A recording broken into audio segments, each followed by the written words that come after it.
بسم الله الرحمن الرحیم. حامد و مصلیه.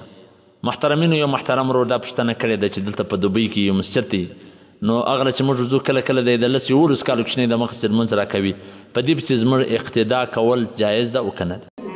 محترمینو، زموږ د احنافو په نسبت باندې په نابالغه پسې په کوچني پسې اقتدا کول صحیح نه ده، جمع نه پسې صحیح کېږي، ځکه هغه در اوسه د دې مکلفه نه دی، پر دا کوچني باندې در اوسه لمونځ فرض سوی نه دی. نو په داسې کوچني ماشوم پسې لمونځ کول په جمع سره د بالغو دا بالکل صحیح نه دی.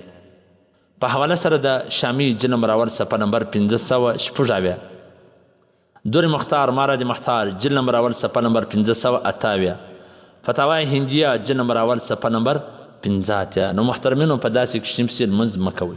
نور چې الحدیث والا دي یا د نور چې کوم مذهبونه دي، د هغه سره پوسو خپل دلایل پوسو، خو زموږ د احنافو مطابق، زموږ د تحقیق مطابق په داسې کوچني پسې چې هغه در اوسه د فرض مانځه مکلفه نه دي او ته جمع پسې کوې، نو